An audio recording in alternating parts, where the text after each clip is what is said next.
తాకట్లో ఉన్న బంగారాన్ని విడిపించి ఆ రోజున మార్కెట్ ధర కట్టి మిగిలిన డబ్బును మీకు అందిస్తుంది కొమ్మూరి గోల్డ్. నమస్తే, వెల్కమ్ టు ఐ డ్రీమ్. నేను వలి.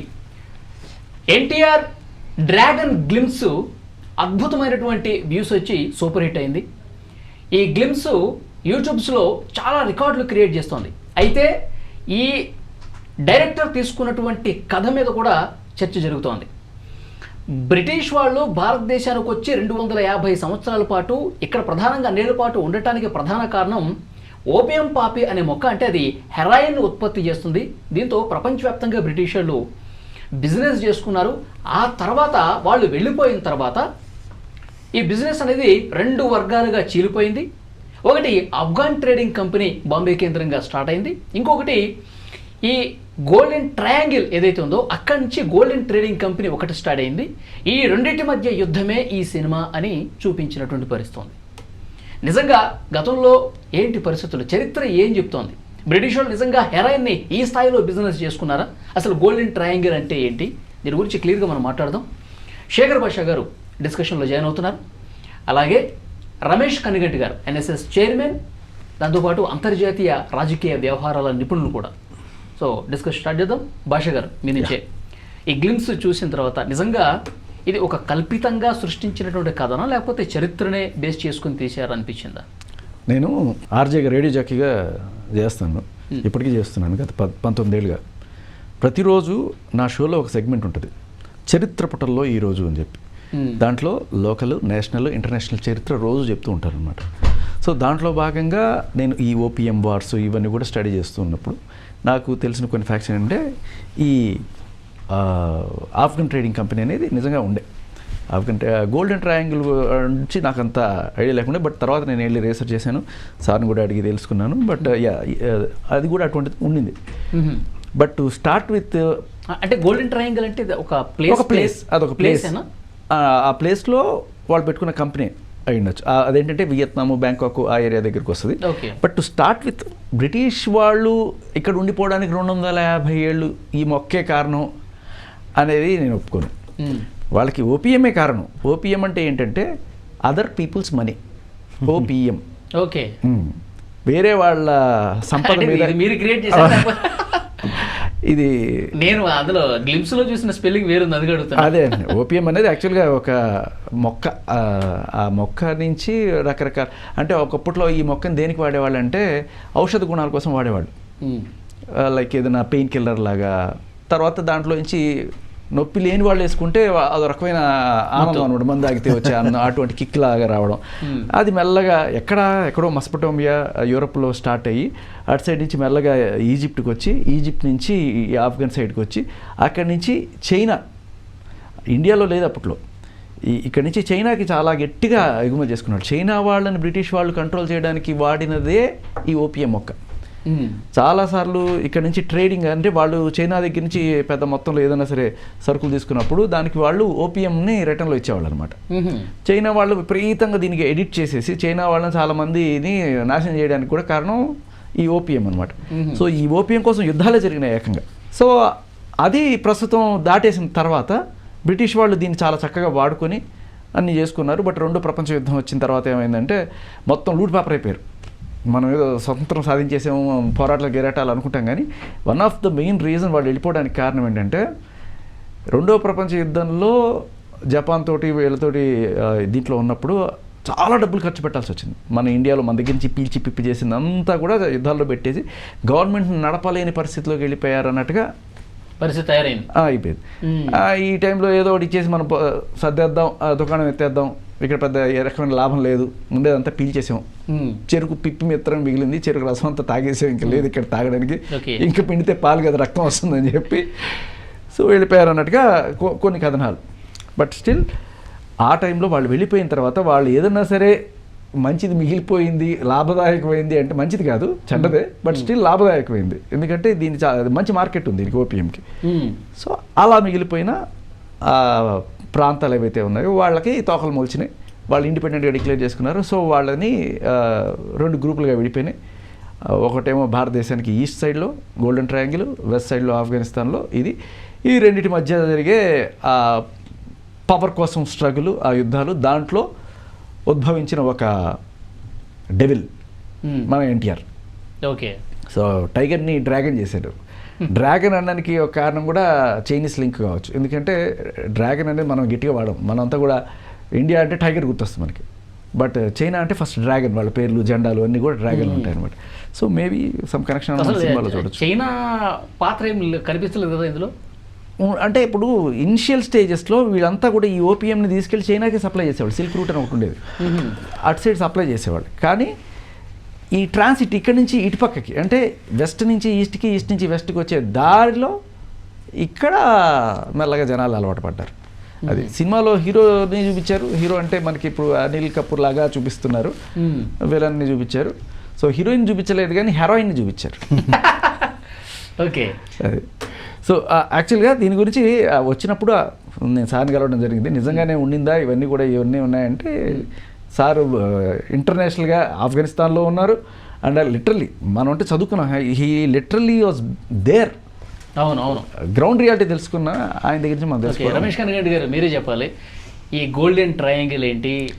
బ్రిటిష్ వాళ్ళు ఉన్నప్పుడు నిజంగా హెరాయిన్ కోసమే వాళ్ళు ఇక్కడ అన్ని సంవత్సరాల పాటు ఉన్నారా? అంత బిజినెస్ చేశారా? ప్రపంచం నలుమూలల ఈ హెరాయిన్ని, ఇక్కడ మన దగ్గర ఉన్నటువంటి హెరాయిన్ని అమ్ముకున్నారా, సొమ్ము చేసుకున్నారా? ఏం చెప్తారు మీరు? ఐ డ్రీమ్ చూస్తున్న మన తెలుగు ప్రజలందరికీ ముందలే నమస్తే. శేఖర్ భాషా గారు, తమ్ముడు వలి ఇద్దరు డిస్కషన్స్ మనం వింటున్నాం కదా. జూనియర్ ఎన్టీఆర్తో రాబోతున్న ఈ డ్రాగన్ అనే మూవీ యొక్క కథాంశంతో ఈ చర్చ మనం స్టార్ట్ చేసాము. డ్రాగన్, ఎంటర్ ద డ్రాగన్ మన మూవీ తెలుసు కదా, బ్రూస్ లీ. అంటే the way that NTR has modified, re-engineered, reworked on his persona and physique is public ఆప్టిక్స్కి, అంటే జనం చూస్తున్న దానికి చూసారా, కొద్దిగా హెవీగా ఉండే జూనియర్ ఎన్టీఆర్ గారు తను తాను మౌల్డ్ చేసుకొని ఒక బ్రూస్ లీ టైప్ ఆఫ్ ఫిజిక్తో, అంటే ఆయన ఇంటెంటు, ఆయన కంటెంటు, ఆయన క్యారెక్టరు ఫర్ కంట్రీస్ సేక్ ఏ విధంగా అలైన్మెంట్ చేసుకుంటూ వచ్చారు. అంటే సోల్, బాడీ, హార్ట్, మైండ్ అన్నిటిని ఆయన రీఇంజనీర్ చేసుకున్నాడు ఈ సినిమాకి తగ్గట్టు కథాంశంతో. సో దాన్ని మనం we can see it in his physical appearance. సైకలాజికల్గా కూడా he has undergone tremendous change after that అనమాట. ఇప్పుడు 1839 నుంచి 1842 మధ్య ఓపియం వార్స్ జరిగినాయి చైనాలో. 1839 నుంచి 1842 మధ్య. ఓకే. ఆ ఓపియం వార్స్ అదొక కథాంశం, అది తర్వాత చూద్దాం. అది దీంట్లో డిస్కస్ చేస్తారా లేదా అనేది అది డైరెక్టర్ గారికే తెలుసు, ప్రశాంత్ నీల్ గారికి. మన ముగ్గురికి తెలియదు ప్రస్తుతానికి. కానీ అదొక ఆస్పెక్ట్ ఉందని చెప్తున్నా మన తెలుగు ప్రజలకి. 1839 to 1842 మధ్య ఓపియం వార్ బిట్వీన్, అంటే point OPM has that much capacity. ఆడవాళ్ళ కోసం యుద్ధాలు జరిగాయి అంటారు కదా, ఓపీఎం కోసం కూడా మత్తు కోసం యుద్ధాలు అనేది ఇప్పుడు సార్ చెప్పినట్టు మంచిగా చెప్పారు సార్. బ్రదర్, ఓల్డెస్ట్ ప్రొఫెషన్ ఏంటి? ప్రపంచంలో అతి పురాతనమైన వృత్తి ఏంటి? చాలా వృత్తులతో పాటు మనందరూ తెలిసిందే. So I don't want to name it. Same way ఉన్న వయసెస్లో ఓపియం అనేది ఒక పెద్ద వయసు. తర్వాత లేటర్ కార్ల్ మార్క్స్ ఏమన్నారు, religion is the opium of the masses అన్నాడు. మతమే అతిపెద్ద మహమ్మారి, మత్తు. మతం అనే మత పిచ్చి జనానికి ఏ విధంగా నశాలను అంటుందో అలానే ఈ opium poppy culture, opium poppy as a plant, దానికి it is the beauty and the beast. అదే దేవత, అదే దెయ్యం, రైట్? ఓపియంతో పాటు హెరాయిన్, కొకైన్, చెరాసు, గాంజా, ఇక రకరకాలు నార్కోటిక్ సబ్స్టెన్స్ యాక్ట్ ఉంది మనకి భారతదేశానికి, psychotropic and narcotic substance act. Okay, దాని ప్రకారం కానీ, లేదా ఇండియాకి ఎన్డీపీఎస్ అంటారు, అదే narcotic drugs and psychotropic substance act అని, ఎన్డీపీఎస్ అంటారు యాక్ట్, అది ఉంది. తర్వాత మనకి డ్రగ్ కంట్రోల్ అథారిటీ ఉంది ఇండియాకి. అంటే నేను ఏం చెబుతున్నానంటే మన తెలుగు ప్రజలకి ఐ డ్రీమ్ ద్వారా వలి గారి సమక్షంలో, శేఖర్ బాసా గారి సమక్షంలో what I wanted to appeal is, అంటే ఓపియం అనే ఒక మందు ఒక యుద్ధాలకు ఎలా దారితీసింది అనేది 1839, 1842 మధ్య చైనాలో జరిగిన ఓపియం వార్స్తో పాటుగా మనకి ఇంకొక కంపారిజన్ చేస్తున్నా, సార్ క్రూసేడ్స్. ఇక్కడ Yeah. సార్ చెప్పిన దాంట్లో ఒక చిన్న పాయింట్ ఏంటంటే Yeah. ఈ డ్రగ్స్ అడ్మినిస్ట్రేషన్స్ వీటన్నిటికీ కూడా చీఫ్, నార్కోటిక్స్ డ్రగ్స్ అవును. విభాగానికి చీఫ్ మన అనిల్ కపూర్ క్యారెక్టర్ అవును, దీంట్లో నా, రఘువంశీ అది సార్ చెప్తుంది, అది కూడా ఉంది అని చెప్తున్నారు సార్ అది సినిమాలో. సో ఆయన మేబీ హీరోగా ప్రొజెక్ట్ చేశారు. Okay. సో ఇంకొకటి ఏంటంటే ఇటేమో ఓపియం వార్స్, ఇంకొక పక్కన ప్రపంచంలో అతి కీలకమైంది 2 మతాల మధ్య జరిగే crusades, okay, Muslims and Christians మధ్య జరిగే మత యుద్ధాలు క్రూసేడ్స్ అంటారు. అవి కూడా మత్తుకి ఎంత నశాలం ఉందో ఈ ఓపియంకి అంత నశాలంతో జరిగినాయి. ఆ తర్వాతకి వెళ్దాం. ఇప్పుడు మళ్ళీ ఇక్కడికి వద్దాం. గోల్డెన్ ట్రయాంగిల్, అందరూ నా కుడి చేతి వైపు చూడండి తెలుగు ప్రజలందరూ. గోల్డెన్ ట్రయాంగిల్, గోల్డెన్ క్రెసెంట్, ఈ రెండింటి నుంచి ఇది భారతదేశం అనుకోండి. ఇటు గోల్డెన్ ట్రయాంగిల్ కంట్రీస్ నుంచి, ఇటు గోల్డెన్ క్రెసెంట్ కంట్రీస్ నుంచి భారతదేశానికి ఈ మత్తు పదార్థాలు రవాణా జరుగుద్ది. జరిగింది, జరుగుతుంది కూడా. సార్ గోల్డెన్ క్రెసెంట్ అంటే he means Afghan trading company మన దీని ప్రకారం. గోల్డెన్ క్రెసెంట్ అంటే అర్ధచంద్రాకారం. అంటే మన ముస్లిమ్స్ పవిత్రమైన రంజాన్లో అర్ధచంద్రాకారంతో నెలవంక. బ్రదర్ కరెక్ట్ చెప్పారు, థ్యాంక్ యూ బ్రదర్. చాలా మంచి తెలుగు వర్డ్ అది, చాలా అంటే బ్యూటిఫుల్ వర్డ్ అది. నెలవంక అర్ధచంద్రాకారంలో ఉంటుంది. ఆఫ్ఘనిస్తాన్, పాకిస్తాన్, ఇరాన్ నుంచి వచ్చేవన్నీ గోల్డెన్ క్రెసెంట్ నుంచి వచ్చే ఈ మత్తు పదార్థాల యొక్క రవాణా జరిగే ఆ ట్రాన్సిట్ రూట్, ఓకే, ట్రాన్స్పోర్టేషన్ ఈ 3 కంట్రీస్ నుంచి, Afghanistan, Pakistan, Iran, right, Persian empire, Iran. ఇటు golden triangle countries Myanmar or Burma, ఇవరికి బర్మా అనేవాళ్ళు, ఇప్పుడు మయన్మార్ అంటున్నాం. థాయిలాండ్, మనందరికీ థాయిలాండ్ అంటే తెలుసు కదా. తర్వాత లావోస్. ఈ 3 కంట్రీస్ నుంచి గోల్డెన్ ట్రయాంగిల్ కంట్రీస్. ఓకే, ఇటు మూడు 6 కంట్రీస్ నుంచి భారతదేశం లోపలికి either by ship. Sir sorry, Laos అన్నారు అంటే వియత్నాం లేదా దాంట్లో ఉందా? లావోస్ వియత్నాంలో ఈ గోల్డెన్ ట్రయాంగిల్లో వియత్నాం లేదు. ఓకే. గోల్డెన్ ట్రయాంగిల్లో ఉన్న పర్ఫెక్ట్ కంట్రీస్ మయన్మార్, అంటే factual correction, Myanmar, Laos and Thailand. Okay, ఈ 3 అండి. ఇటు ఆఫ్ఘనిస్తాన్, పాకిస్తాన్, ఇరాన్, 6 కంట్రీస్ మన తెలుగు ప్రజలందరికీ గుర్తున్నాయి కదా. 193 దేశాలు ఉన్నాయి ప్రపంచంలో, అందుట్లో 6 దేశాలు భారతదేశానికి ఇటువైపు 3, ఇటువైపు 3. ఈ 6 దేశాల నుంచి ఉత్పత్తి అయిన ఈ సైకోట్రాపిక్ నార్కోటిక్స్ అనండి, డ్రగ్స్ అనండి, ఓపియం, హెరాస్, చరాస్, గాంజా, ఇక చాలా రకాలు ఉన్నాయి వీటిల్లో. డాక్టర్ శ్రీకుమార్ మీనన్ గారు అని ఆయన చాలా ఎక్స్పర్ట్. నేసిన్ అని ఉంటుంది. నేసిన్ అంటే national academy for customs, excise and indirect taxes. National academy for customs, excise and indirect taxes. ఇదివరకు national academy for narcotics, drugs, indirect taxes. ఈ అకాడమీలో IRS officers, Indian revenue service officers train అవుతారు. వాళ్ళలో నుంచి కొంతమంది customs ఆఫీసర్స్గా భారతదేశానికి India has about 11,098 kilometres of coastline. How these మత్తు పదార్థాలు, అంటే ఈ మత్తు పదార్థాలు భారతదేశంలోకి ఎట్లా ప్రవేశిస్తాయి అన్నప్పుడు 2022లో భారతదేశానికి పశ్చిమాన ఉన్న గుజరాత్ రాష్ట్రంలో ముంద్రా పోర్ట్లో 22,000 కోట్ల రూపాయల విలువైన డ్రగ్స్ దొరికినవి. ఈ 11,098 కిలోమీటర్లు నెక్లెస్ ఊహించుకోండి, ఇది నెక్లెస్ అనుకోండి. భారతదేశానికి 9 కోస్తా రాష్ట్రాలు ఉన్నాయి. ఇది గుజరాత్ అనుకోండి. Gujarat, Maharashtra, Goa, Karnataka, Kerala, Andhra, Tamil Nadu, Orissa and west Bengal. తమిళనాడు తర్వాత ఆంధ్ర తర్వాత ఒరిస్సా, వెస్ట్ బెంగాల్. ఈ 9 కోస్తా రాష్ట్రాలు, 4 కేంద్రపాలిత ప్రాంతాలు ఉన్నాయి భారతదేశంలో. వాటికి పోర్ట్స్ ఉన్నాయి, అంటే కోస్ట్ లైన్ ఉంది. ఏంటవి? దామందియు, Lakshadweep, Andaman Nicobar islands and Pondicherry are Puducherry. 9 coastal states plus 4 union territories. ఈ 13 కలిపితే 11,098 kilometre, 11,098 kilometres of Coast line India has. India also has 15,000 kilometres of land borders. భారతదేశానికి 15,000 కిలోమీటర్ల భూ సరిహద్దు ఉంది. India shares it's borders with the longest border with Bangladesh, 4,000 kilometres add. India Bangladesh భూ సరిహద్దు, right. Next 3,000 బంగ్లాదేశ్కి సముద్ర సరిహద్దు లేదుగా. ఉంది. బంగ్లాదేశ్కి బోత్ ల్యాండ్ ఉంది, సముద్రం ఉంది. బే ఆఫ్ బెంగాల్ ఉంది కదా, బంగ్లాదేశ్కి బే ఆఫ్ బెంగాల్ ఉంది మనకి, వెస్ట్ బెంగాల్ నుంచి ఉంది సార్. సో ఇటు తూర్పున ఉంది కదా ఈ బంగాళాఖాతం. ఇంకొకటి వలి గారు, 3,488 కిలోమీటర్లు ఇండియాకి చైనాకి మధ్య border line, right. Line of actual control కూడా దాంట్లో ఉంది, ఎల్ఏసి అంటారు. 3,323 కిలోమీటర్లు ఇండియాకి పాకిస్తాన్కి మధ్య ఉన్న బోర్డర్. ఓకే. అందుట్లో ఒక 740 కిలోమీటర్ల పైగా ఎల్ఓసి ఉంది, లైన్ ఆఫ్ కంట్రోల్ అంటారు. ఎల్ఏసీనేమో ఇండియా చైనా మధ్య ఉంటుంది, ఎల్ఓసీనేమో ఇండియా పాకిస్తాన్ మధ్య ఉంటుంది. సో ఇవి కాకుండా we have our land borders with Nepal, Bhutan, మయన్మార్తో కూడా, ఇది గోల్డెన్ ట్రయాంగిల్లో కంట్రీ అయిన మయన్మార్తో మనకి ల్యాండ్ బోర్డర్ ఉంది, right. Myanmar, Afghanistan, Pakistan, right. ఈ దేశాలతో మనకి ల్యాండ్ బోర్డర్ ఉంది. కింద ఉన్న దక్షిణ భారత రాష్ట్రాలు అన్నీ, అంటే మహారాష్ట్ర నుంచి కిందకి గుజరాత్, మహారాష్ట్ర, గోవా, కర్ణాటక, కేరళ, తమిళనాడు, ఆంధ్ర, ఒరిస్సా, వెస్ట్ బెంగాల్, ఈ నెక్లెస్ 9 కోస్తా రాష్ట్రాలు. వీటిల్లో 12 గవర్నమెంట్ పోర్ట్లు ఉన్నాయి, మేజర్ పోర్ట్స్. ఒక 180 నుంచి 200 వరకు నాన్ మేజర్ పోర్ట్స్ ఉన్నాయి. నాన్ మేజర్ పోర్ట్స్ని చూసే బాధ్యత స్టేట్ పోలీస్ది, with the help of MHA, CISF, central industrial security force, from the security point of view. Okay. 12 major పోర్ట్స్కి ఒక్కొక్క పోర్ట్కి ఒక పోర్ట్ ట్రస్ట్ చైర్మన్ ఉంటాడు, port trust authority. It's no longer trust.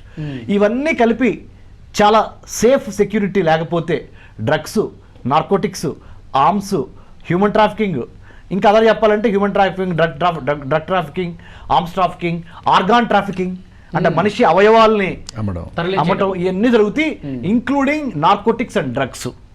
అంటే ఎందుకు చెప్తున్నానంటే మన ప్రేక్షకులకి, మన తెలుగు వాళ్ళకి, భారతదేశము త్రివర్ణ పతాకము రెపరెపలాడటానికి 1947 ఆగస్టు 15 స్వతంత్రం వచ్చిన దగ్గర నుంచి ఇవాళ వరకు మనము ఇంతమంది army, navy, coast guard, air force, marine police, customs,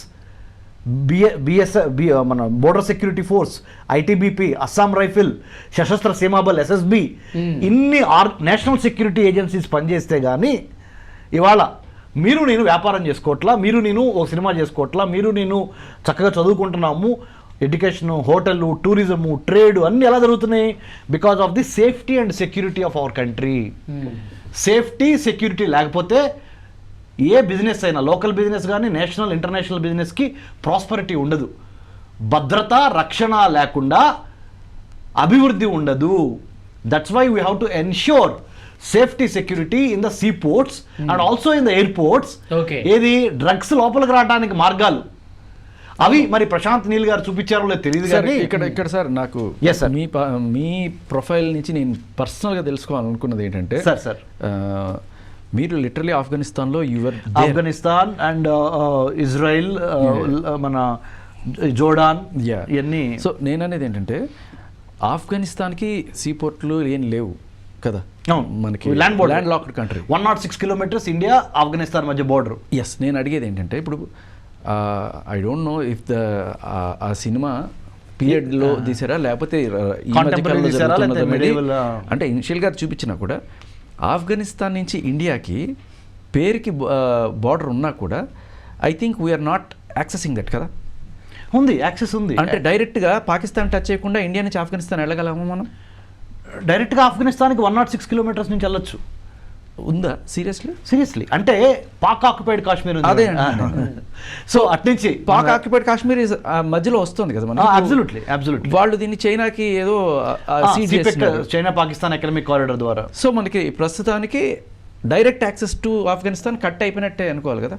అంటే ఎలా చెప్పాలంటే దీన్ని, నేను మిమ్మల్ని ఎందుకు ఈ క్వశ్చన్ అడుగుతున్నాను, ఆఫ్ఘనిస్తాన్ నుంచి ఇండియాకి వీళ్ళు ట్రేడింగ్ కంపెనీ వాళ్ళు ఒకవేళ పంపించే ఇది చూపించేట్టయితే హౌ వుడ్ దట్ బీ అనే జనరల్గా? సార్ 100% ఇది ఎక్కువగా త్రూ పాకిస్తాన్ ల్యాండ్ బోర్డర్స్ ద్వారా తక్కువ వచ్చింది. Sea port either fly or by sea. Afghanistan నుంచి పాకిస్తాన్ నుంచి పాకిస్తానీ పోర్ట్స్ నుంచి Gujarat ports, okay, or Mumbai port, right, or west coast of India, either by ship or by fly, not majorly by crossing the border. అదే కదా. ఎందుకంటే మధ్యలో చాలా ముజాహిద్దీన్ టెర్రర్ క్యాంప్స్ ఉన్నాయి, ఇటు ఐఎస్ఐ ఉంది, ఇంటర్ సర్వీస్ ఇంటెలిజెన్స్ ఏజెన్సీ పాకిస్తాన్ది, ఇటు ఆఫ్ఘనిస్తాన్ రక్షణ ఉంటుంది, ఇండియా బోర్డర్ సెక్యూరిటీ, ఇవన్నీ ఉంటాయి కదా. సో డ్రగ్స్ ఎట్లా ఇండియాలోకి వస్తున్నాయి అని మీరు నన్ను క్వశ్చన్ అడిగితే ఇది ఆఫ్ఘనిస్తాన్ నుంచి. అండ్ పాకిస్తాన్ నుంచి లేదా ఇరాన్ నుంచి. What as Yeah. ఒక ఆడియన్గా నేను చూసినప్పుడు మీ ప్రొఫైల్ చూసినప్పుడు నేను ఏం తెలుసుకోవాలనుకున్నానంటే వెరీ ఇంట్రెస్టింగ్ ఏంటంటే ఆఫ్ఘనిస్తాన్ పరిస్థితులు ఎలా ఉంటాయి యాక్చువల్గా. మన యంగ్ టైగర్ దాంట్లో డ్రాగన్గా కనబడబోతున్నాడు. ఆ లుక్ ఆఫ్ఘన్కి తగ్గట్టుగా మౌల్డ్ చేసుకున్నాడు. నేను కొంతమందిని చూస్తున్నాను ఆఫ్ఘన్ ప్రొఫైల్, ఆఫ్ఘన్ బాయిజాన్ ఇట్లాంటి వాళ్ళని. బట్ ఇక్కడ ఎన్టీఆర్ లుగర్గా అక్కడ ఆఫ్ఘన్లో కనిపించేది. How do you assess maybe అటువంటి క్యారెక్టర్స్ అక్కడ ఎగ్జిస్ట్ అవుతాయా నిజంగానే ఆఫ్ఘన్? అంటే జనరల్గా సార్ ఆఫ్ఘనీ కాబూలీ వాళ్ళ dress is different, you know the long like you know what you call మన జాట్ డ్రెస్ ఉంటుంది చూడండి సార్, అది వేరుంది. కానీ ఇక్కడ జూనియర్ ఎన్టీఆర్ లుక్ రీసెంట్ మీరు అంటే మారిపోయిన ఆఫ్ఘనిస్తాన్ లో చాలా మంది ఇదే టైప్ లో ఉన్నారు sir. I have seen profiles. Taliban dress ఈ డ్రెస్ కొంచెం వేరు వేరు ఉందంట, కొంచెం దగ్గరలో ఉంటాయి. పస్తూన్స్ అంటారు వాళ్ళని, పస్తూన్స్.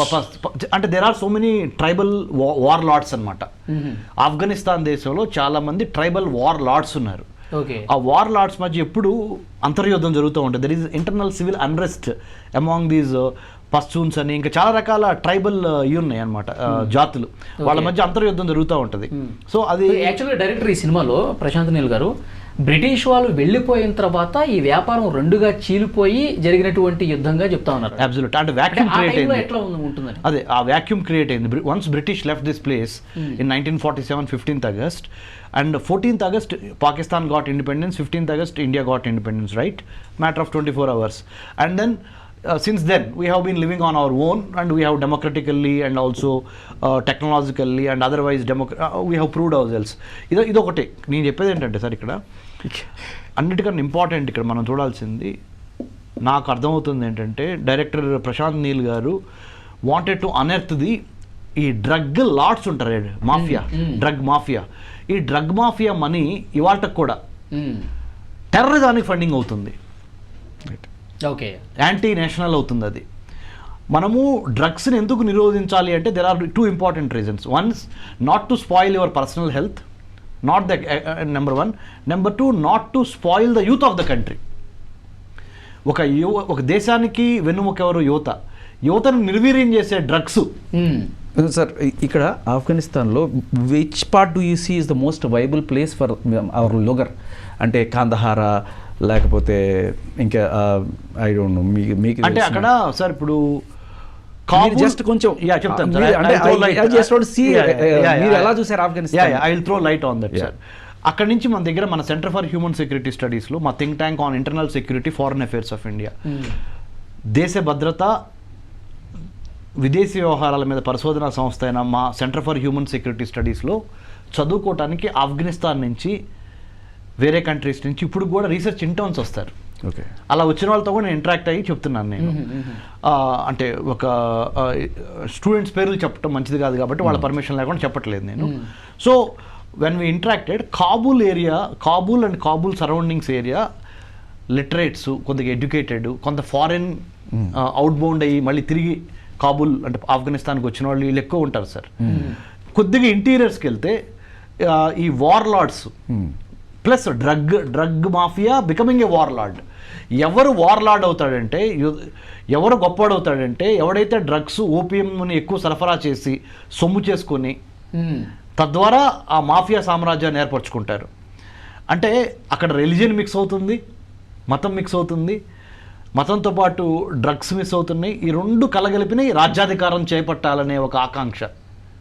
మతము డ్రగ్స్ రెండు కలగలిపి దాన్ని అమ్మి సొమ్ము చేసుకొని రాజ్యాధికారం చేపట్టాలి అని ఉంటుంది. రాజ్యము అంటే శేఖర్ పాషా గారు, వలీ బ్రదర్, మీకు తెలుసు రాజ్యానికి 4 important. What is a state, what constitutes a state అంటే 4 important elements. First defined territory ఉండాలి, నిర్ణీత ప్రదేశం. ఒక ప్రభుత్వము, ఎన్నుకోబడిన ప్రభుత్వం, ఎన్నుకోబడింది కావచ్చు, రాచరికం కావచ్చు, ఒక ప్రభుత్వం. ప్రదేశము, ప్రభుత్వం, తర్వాత ప్రజలు, చాలా ఇంపార్టెంట్. ప్రజలు, ఆ ప్రజలు ఆ నిర్ణీత ప్రదేశంలో ఉండాలి. ఈ మూడింటికన్నా అతి ఇంపార్టెంట్ కీలకమైంది ఒక స్టేట్గా ఏర్పడటానికి, ఒక దేశంగా ఏర్పడటానికి, ఒక రాజ్యంగా ఏర్పడటానికి ఏంటో తెలుసా? సార్వభౌమాధికారము. The capacity to take decisions for itself without depending upon other states. వేరే రాజ్యాలు చెప్తే చేయటం కాదు, ఏ దేశాలతో స్నేహం చేయాలి, ఏ దేశాలతో యుద్ధం చేయాలి, నీ దేశాలను నువ్వు ఎలా పరిపాలించుకోవాలి అనేది సార్వభౌమాధికారం. ఇక్కడ వీరప్పన్ లాంటి వాళ్ళు they have their own governments, LTT Prabhakar లాంటి వాళ్ళు. సో వాళ్ళు అలా ఉండడానికి కారణం ఏంటంటే పీపుల్ సపోర్ట్ ఉండేది వాళ్ళకి. ఎందుకంటే ఇప్పుడు ఈ ఓపీఎం పండించే వీళ్ళకి కూడా వీళ్ళకి ఎంత కొంత ఇస్తారు, రైతులకి వీళ్ళకి ఇచ్చి వాళ్ళ దగ్గర నుంచి ఇస్తారు. వాళ్ళకి ఇది లేకపోతే బతుకు తెరువు లేదు కాబట్టి they are hopelessly dependent on these people and these people will control. వాళ్ళ బాగోగులు చూస్తారు కాబట్టి వీళ్ళ కోసం ప్రాణాలు ఇచ్చే స్టేజ్ కూడా వాళ్ళని ఆ రకంగా మోటివేట్ చేస్తారు. సో ఇప్పుడు మీ ఆఫ్ఘన్ ట్రేడింగ్ కంపెనీకి సంబంధించి వీళ్ళు నాకు తెలిసి ఒక 100,000 ఎకరాలు తీసుకొని దాంట్లో ఓపీఎం పండిస్తూ అక్కడ ఉండే జనాలందరినీ కూడా స్లావరీ అనుకోండి, లేకపోతే వాళ్ళ బాగోగులు చూసుకుంటూ అనుకోండి, బాండెడ్ లేబర్ లాగా what ever they will do and they will get the entire thing. చిన్న సబ్మిషన్ అక్కడి నుంచి తీసుకొని చెప్పండి. చిన్న సబ్మిషన్, సారీ టు డిస్టర్బ్. ఇప్పుడు ఆఫ్రికా దేశం నుంచి ఇదివరకు షిప్పుల్లో ఎక్కించుకొని అమెరికా ఏ విధంగా వలస వెళ్ళిపోయి అక్కడ వాళ్ళని స్లేవ్స్గా బాండెడ్ స్లేవరీ వాడుకున్నారు అమెరికా డెవలప్ అవడానికి. అలానే చాలామంది ఈ బనానా ప్లాంటేషన్ లేదా షుగర్ కేన్ ప్లాంటేషన్ లేదా కాటన్ ప్లాంటేషన్, ఇప్పుడు మాఫియా ఈ డ్రగ్ ప్లాంటేషన్, ఇది opium poppy as a cultivation. మనం ఎట్లయితే వరి, గోధుమ, చెరుకు, పసుపు, పొగాకు పండించి, మిరప పండించి మనం ఎట్లయితే మనము ఎదిగామో అలానే పుష్కలంగా ఎదిగి పెరిగే అవకాశం ఉన్న వాతావరణం ఉన్న దేశాలు అయిన ఈ 3 పాకిస్తాన్, ఆఫ్ఘనిస్తాన్ అండ్ ఇరాన్, అంటే క్లైమేటిక్ కండిషన్స్ కూడా సూట్ అవ్వాలి. అన్ని చోట్ల ఓపీఎం పాపీ రాదు. మన మన్యం ప్రాంతంలో కొంత ఉంది దానికి, అందుకని ఏజెన్సీ ప్రాంతాల్లో అందుకని మన ఏపీ పోలీసులు కూడా ఎప్పటికప్పుడు అంటే తగలబెడతా ఉంటారు, మీకు తెలుసు అది. సో దానికి ఒక క్లైమేటిక్ కండిషన్స్ కూడా ఉండాలి ఈ ఓపీఎం పాపీ రావడానికి. Climate, politics, money greed, mafia, ఈ లార్డ్షిప్ ఇవన్నీ కలిస్తేనే అది థ్రైవ్ అవుతుంది ఇండస్ట్రీ. సో మిగతా ఎక్కడున్నా లేకపోతే మనీ గ్రీడ్ అయితే బయట అన్ని చోట్ల ఉంటుంది. అబ్సల్యూట్లీ. సో అలాంటి కథాంశాన్ని ప్రశాంత్ నీల్ గారు, I'm sure junior NTR garu వీళ్ళు ఎన్నుకున్నారు. So we have to wait and see how the director has portrayed. అంటే దీనికి ఒక బ్యాక్గ్రౌండ్ నుండి జూనియర్ ఎన్టీఆర్ గారికి ఆర్ హిజ్ ఫ్యామిలీకి they must have badly got beat, అక్కడి నుంచి హీరోగా వచ్చాడా అనేది చూడాలి. సారీ సార్, పాపులర్ ట్రైలర్లో ఒక పాపులర్ డైలాగ్ ఏంటంటే అనిల్ కపూర్ కూర్చున్నప్పుడు ఆయనకు ఆపోజిట్ పర్సన్ చెప్తుంటాడు, నీకు ఒక అసైన్మెంట్ ఇస్తున్నాను, ఈ ప్లాంట్ ఓపీఎం ప్లాంట్ అది పుట్టించిన పువ్వుల కన్నా లేకపోతే అది చేసిన దీనికన్నా అది విలన్స్నే ఎక్కువ తయారు చేసింది. అంటే ఆ గ్రీడ్ ఎన్ని విలన్స్ని తయారు చేసింది, వీళ్ళని అరికట్టడం కోసం you are the chosen hero అని చెప్పి ఆయన అంటారు. But at the same time అక్కడ ఒక భయంకరమైన డ్రాగన్ అని వాడు ఉన్నాడు, వాడు మరణ మృదంగం చేస్తున్నాడు అక్కడ అని చెప్పి చూపించినప్పుడు like he is killing lot of people. And మళ్ళీ విచిత్రం ఏంటంటే అది ఎన్టీఆర్ బర్త్డే రోజున శవాల గుట్టలు పడేసుకొని వాళ్ళ డెత్ డేల మీద ఈయన బర్త్డే పోస్టర్ వేశారు. అంటే మేబీ సినిమాటిక్గా కరెక్ట్ ఏమో కానీ obviously. So what I'm trying to say is అంటే subject wise, since I have been a student of international relations, international security and national security and human security, I can tell you with some kind of some authority, if not complete authority, no one is perfect, neither I am nor you. So and with all humility, ante humble ga nenu vinayanga cheppedi entante ee drug war lords ni కథాంశంగా ఎన్నుకున్నారు కాబట్టి దాంట్లో నుంచి hero whether he realizes that ఈ mafia drugs, ఈ పాపియం opium culture ఇవన్నీ ఉన్నాయి కదా, వీటి మూలాన జనాల్ని దుర్మార్గంగా వాడుకుంటున్నారు, దానికి వ్యతిరేకంగా జూనియర్ ఎన్టీఆర్ గారు తిరుగుబాటు చేశారా, ఇది టు అబాలిష్ ఇది ఆ డ్రగ్ మాఫియాని కంప్లీట్గా డెస్ట్రాయ్ చేసి, డెసిమేట్ అంటారు ఆర్ లిక్విడేట్ అంటారు ఇంగ్లీష్లో, ఆర్ న్యూట్రలైజ్ అంటారు, ఆ వ్యవస్థని నిర్వీర్యం చేయటం కోసం, ఏది డ్రగ్ వ్యవస్థని నిర్వీర్యం చేయటం కోసం జూనియర్ ఎన్టీఆర్ గారు ఒక డ్రాగన్గా అవతరించాడా ఇట్లా చూపిస్తారా? అంటే అంత పాజిటివ్ ఏదో చూపించలేదు. ఈయన కూడా ఈ డ్రగ్ మాఫియాలో ఒక కీలకమైనటువంటి విలన్. అంటే రైట్ ఈయన మంచి దొంగ. అంటే ఇప్పుడు సినిమాల్లో దొంగ మంచి దొంగ ఎట్లానో అంటే the factors or the reasons why he has become that అనేది ఏమైనా ఎక్స్ప్లెయిన్ చేస్తారా? ఆఫ్ఘన్ మనిషి లాగానే చూపిస్తారు. He's maybe born or brought up there. ఆయన పేరు లుగర్. హీఈస్ అన్ ఆఫ్ఘన్ బట్ పట్టుకునేది ఫుల్ గన్ పట్టుకుని అందరూ లేపేస్తున్నారు. అంటే నాకు తెలియక అడుగుతున్నాను శేఖర్ పాషా సార్, ఇది ఈ కథాంశము ఏ సంవత్సరానికి సంబంధించింది అయి ఉంటుంది? అంటే బ్రిటిష్ వాళ్ళు వెళ్ళిపోయిన తర్వాత ఈ రెండు వర్గాలుగా ఉండి కొట్టుకుంటున్నారు. అయితే అంటే పోస్ట్ 1947 కదా బ్రిటిష్ వాళ్ళు వెళ్ళిపోవడం 1947. బట్ వాళ్ళు చూపించే వెపన్స్ చూస్తుంటే లేటెస్ట్ గానే అనిపిస్తుంది. ఆ వెపన్స్ నువ్వు కూడా చూసావు ట్రైలర్ లో. So maybe we have to wait and see. అది ఆఫ్ఘన్లు కాదు, ఫుల్ గన్. ఇంకొకటి ఈ గ్లిమ్స్ లో వీళ్ళు బ్రిటిష్ వాళ్ళు వేరే కంట్రీస్ కి ఈ హెరాయిన్ ని ఎక్స్పోర్ట్ చేసి సొమ్ము చేసుకున్నారని కూడా చూపించారు. అందులో రష్యాకి సంబంధించిన డిస్ట్రిబ్యూటర్ వీడు, ఆఫ్రికాకి సంబంధించిన డిస్ట్రిబ్యూటర్ వీడు, సోమాలియా తనకు తాను చక్రవర్తిగా పెట్టుకున్నటువంటి ఒక వ్యక్తి, ఈ క్యారెక్టర్స్ చూపించారు. అంటే బ్రిటిష్ వాళ్ళు అప్పట్లో మన దగ్గర తీసుకున్నటువంటి ఇవన్నీ కూడా ఈ 3 దానం చేసింది. 3 రాజ్యాల నుంచి ఇటు 3 రాజ్యాల నుంచి 6 రాజ్యాల నుంచి హెరాయిన్ తీసుకుని వాళ్ళు ప్రపంచవ్యాప్తంగా అమ్ముకున్నారా? ఇది నిజమేనా? 100% అంటే there is a saying, unfortunately దురదృష్టవశాత్తు ఒక సామెత లాగా అనుకోండి, everything is fair in love and war అంటారు. Everything is fair in love and war. కొన్ని విషయాల్లో మంచి చెడు ఉండదు. ఒక రాజ్యాధికారంలో ఒకడు కూర్చున్నప్పుడు విర్రవీగుతున్నప్పుడు వాడు ఆ రాజ్యాధికారానికి సంబంధించిన రాజ్యానికి సంబంధించిన చక్రవర్తి వాడు ఎటువంటి పాపానికైనా ఒడిగడతాడు ఆ టైంలో. తర్వాత రాజ్యాలు కూలిపోతే కర్మ మళ్ళీ యద్భావం తద్భవతి, as you sow you reap.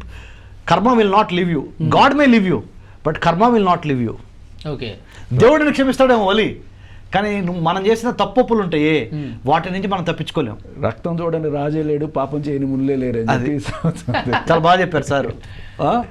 రక్తం చూడని రాజే లేడు, పాపం చేయని ముళ్ళే లేదు. సో అంటే going by that analogy, what ever I so I reap it back, if not today tomorrow. అంటే నేను ఏదైతే నా ఇంటెంట్, నా కంటెంట్, నా క్యారెక్టరు ఏమైతే ఉందో అది ఇవాళ కాకపోతే రేపైనా తిరిగి నాకు శ్రీరామ రక్ష అవ్వచ్చు, లేదా నేను తప్పులు చేస్తే అదే నన్ను శిక్షించవచ్చు. సో ఇక్కడ ఒక డౌట్ ఏంటంటే, ఈయన నిజంగానే ఆఫ్ఘన్లో పుట్టి ఆఫ్ఘన్లో పెరిగిన ఒక అసాసిన్ అంటే ఒక హత్యలు చేసేవాడు, సుపారీ కోసం కిల్ చేసేవాడు కావచ్చు, ఆ క్యారెక్టర్ అని చెప్తున్నారు.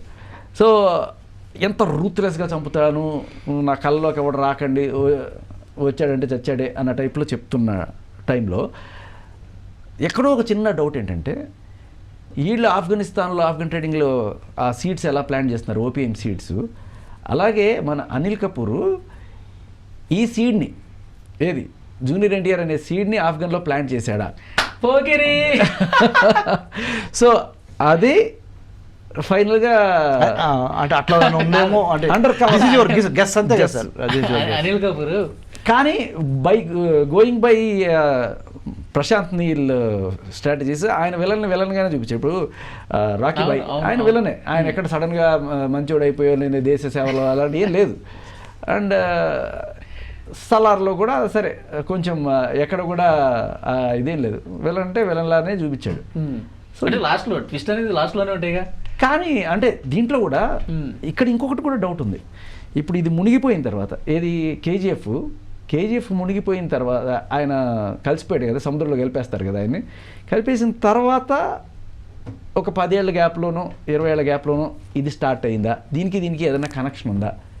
ఈ ప్రశాంత్ నీల్ సినిమాటిక్ వరల్డ్ లో ఇది కనెక్ట్ అవుతుందా అనేది కూడా క్రియేటివ్ వరల్డ్ లో ఇది ఒక దీని తర్వాత దీని ఏమైనా కనెక్ట్ చేస్తారు మన లోకేష్ కనకరాజ్ లాగా. We have to wait and watch అది.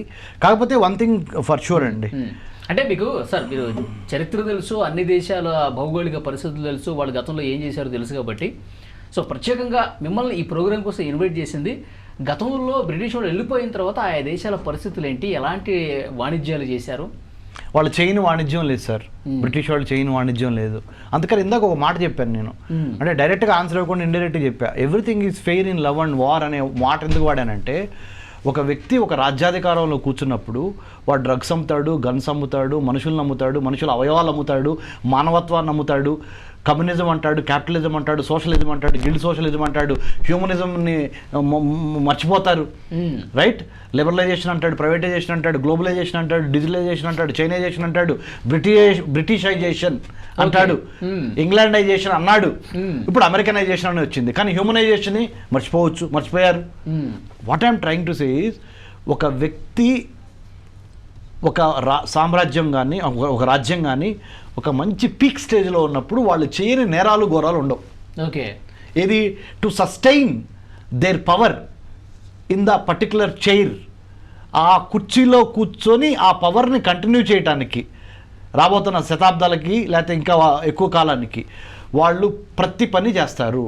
Drug trafficking, human trafficking, narcotics or arms trafficking, organ trafficking, you name anything, trade, technology, tourism and వాటితో పాటు ఇవి కూడా చేశారు. ఓకే, బ్రిటిష్ వాళ్ళు అవి చేశారు, ట్రేడ్ చేశారు, టెక్నాలజీ చేశారు, టూరిజం చేశారు. వాటితో పాటు ఈ నార్కోటిక్స్ లేకపోతే మన యాంటిక్స్ అంటే తెలుసు కదా, పురాతన వస్తువులు ఎన్ని తీసుకెళ్ళిపోయారు. మన కోహినూరు వజ్రం మన గుంటూరు జిల్లా నుంచి ఇప్పుడు ఎక్కడుంది అది? ఇట్లాంటివి చెప్పుకుంటూ పోతే మన మన మన మన గుళ్ళో అతి విలువైన దేవుళ్ళ విగ్రహాలు ఎన్ని ఇప్పుడు ఫారెన్ మ్యూజియంస్లో ఉన్నాయి. మన ప్రధానమంత్రి మోడీ గారు నార్డిక్ కంట్రీస్ వెళ్ళారు కదా, నార్వే, స్వీడన్ ఇవన్నీ వెళ్ళారు కదా సార్. అప్పుడు వాళ్ళు కూడా కొన్ని వాపస్ పంపించారు, తాళపత్ర గ్రంథాలు కొన్ని. అంటే బ్రిటిష్ వాడు భారతదేశాన్ని నుంచి ఏమి దోచుకోలేదు అని అడగండి, అది కరెక్ట్ క్వశ్చన్. ఏమి దోచుకున్నాడు అని మీరు అడిగితే నేను ఇంత పెద్ద లిస్ట్ ఉంటుంది సార్, సరిపోదు మనకి, చాలా టైం చాలదు. అది అన్నిటికన్నా మించి ఏం దోచుకున్నాడంటే మనల్ని, మనకి కాని అలవాట్లని మనకు అలవాటు చేసి మన దేశ కాలమాన వాతావరణ పరిస్థితులకు విరుద్ధంగా మనల్ని తయారు చేసిన మైండ్ సెట్ కూడా అదే. But at the same time there is a beautiful side of this particular British rule, ఎడ్యుకేషన్తో పాటు ట్రాన్స్పోర్టేషన్, మొబిలిటీ ఎప్పుడు పెరిగింది? ఎప్పుడైతే మెకనైజేషన్ అయిందో అప్పుడు మొబిలిటీ పెరిగింది. శేఖర్ భాషా సార్, అంతమంది మొబిలిటీ లేదు కదా సార్. ఇండస్ట్రియలైజేషన్ కానీ మెకనైజేషన్ కానీ దానికి పాజిటివ్ పరిణామాలు ఉన్నాయి, there are negative aspects to that also. Sir, how dangerous do you see these people are? Like మీరున్న ఆఫ్ఘనిస్తాన్ ఏరియాలో కావచ్చు, మీరు ఇటు సైడ్ కూడా ఉన్నారు కదా, వియత్నాం సైడ్ వీటలేదు సార్. గోల్డెన్ ట్రయాంగిల్ సైడ్ నేను వెళ్ళా ఇంతవరకు. ఓకే, ఇది థాయిలాండ్, లావోస్, మయన్మార్ నేను ఎప్పుడు వెళ్ళలేదు సార్. థాయిలాండ్ వలి రెగ్యులర్గా పోయిస్తుంటాడు. వలి వెళ్తారేమో మరి. ఒక్కసారి కూడా పోలేదా సార్? లేదు సార్. సో వీడియో చూస్తున్న వాళ్ళకి చిన్న వినుభవం ఏంటంటే, శేఖర్ భాష గారు నేను regular so I have never had the opportunity to visit Golden Triangle countries, but I had been to this side of it. అది కూడా ఎందుకు వెళ్ళామంటే మై స్టడీస్, అమెరికా ఇజ్రాయెల్ రక్షణ సంబంధాలు. అమెరికా పెద్ద కంట్రీ, ఇజ్రాయెల్ చిన్న కంట్రీ, ఇజ్రాయెల్ చుట్టుపక్కల ఉన్న 22 మిడిల్ ఈస్టర్న్ కంట్రీస్, తర్వాత గల్ఫ్ కోఆపరేషన్ కౌన్సిల్ కంట్రీస్, ఈ straight of Hormuz, Babel Mandeb. ఇక్కడలాగా మనకి గన్ను తీసుకోవాలంటే లైసెన్స్ అలాంటివి, అక్కడ చాలా ఏదో పప్పులు బియ్యాలు దొరికినట్టు గన్నులు దొరుకుతాయంటారు, నిజమేనా? ఎక్కడ సార్? యూఎస్, ఆఫ్ఘన్లో ఇప్పుడు తాలిబాన్ రూల్ దగ్గర నుంచి, తాలిబాన్ రూల్ స్టార్ట్ అయింది మీకు తెలుసు కదా, 2000 నుంచి చూడండి వాళ్ళకి 2026. తాలిబాన్ రూల్ ఎప్పుడైతే స్టార్ట్ అయిందో అప్పటి నుంచి ఎక్కడి నుంచి వచ్చినాయి వాళ్ళకి చెప్పనా? అయ్యి ఓకే అందరికి దొరుకుతున్నాయి, ఈజీగా దొరుకుతున్నాయి. రావులపిండి కాదండి. అమెరికా సపోర్టెడ్ ముజాహిద్దీన్స్ against Soviet Union in Afghanistan. Okay, అసలు ముజాహిద్దీన్లకి అంటే లెట్స్ సే ఆఫ్ఘనిస్తానీ ప్రజలకి, Afghanistan is called the graveyard of empires అంటారు ఇంగ్లీష్లో. తెలుగులో చెప్పాలంటే మహా సామ్రాజ్యాలు పతనమైన ప్రదేశం ఏంటి రమేష్ గారు అని మీరు నన్ను అడిగితే ఆఫ్ఘనిస్తాన్. సడన్గా చూస్తున్న వాళ్ళకి సార్ ఏం చెప్తున్నానంటే, ఆఫ్ఘనిస్తాన్ ప్రాంతంలో రష్యా వాళ్ళ ఇంట్రెస్ట్ ఉండింది, వాళ్ళు దాన్ని దోచుకోవడానికి వచ్చినప్పుడు సోవియట్ యూనియన్, అమెరికా వాళ్ళు అప్పట్లో సోవియట్ యూనియన్.